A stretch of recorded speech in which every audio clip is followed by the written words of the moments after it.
এবার মাছগুলো দিয়ে দেবো। ক পিস মাছ?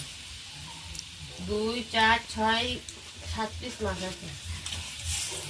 কাঠের জালে রান্না বন্ধুরা, খেলে দেখবে এত টেস্টি, খেলে আর একবার খেতে ইচ্ছে করবে, প্রচুর টেস্টি হয়। কাঠের জালে রান্না না ভালো হয় খেতে, বেশ ভালো টেস্টি হয়েছে কাঠের জালে রান্না, বিশ্বাস করো দেখেছি। আর এবার ফুটে উঠলে তরকারি নামিয়ে দেবো।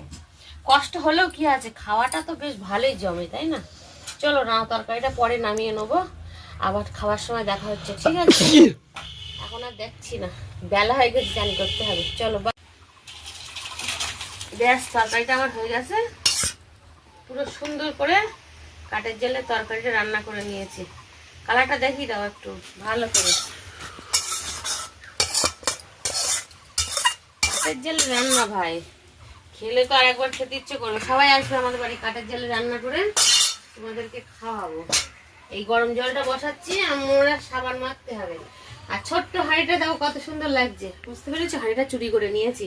কার থেকে বলো তো চুরি করেছি? আমার শাশুড়ির হাঁড়িতে চুরি করে নিয়েছি। শাশুড়ির জল গরম বসিয়েছি তো, এই কারণে। এই দেখো তরকারিটা বেশ সুন্দর হয়েছে, কালার খেতে কিন্তু বেশ দুর্দান্ত হবে। আজকে বেশি কিছু রান্না করতে, ঘি দিয়ে আলু ভাতে মাখবো, আর এই মাছের ঝোলটা রান্না করেছি। আজকে অনেকটা বেলা হয়ে গেছে, ওই জন্য লেট করে মাছ আলার কাছে মাছ আনতে গিয়েছিলাম 3 রাস্তার মুখে। তরি হুলদা বেশ ভালো মাছ দিয়েছে, তো মাছটা কিছু ফ্রিজে রেখেছি আর কিছু রান্না করেছি। চলো বন্ধুরা, ভিডিওটা যদি ভালো লেগে থাকে অবশ্যই একটা করে লাইক করে দিও, ঠিক আছে? ভালো ভালো ভিডিও দেবো।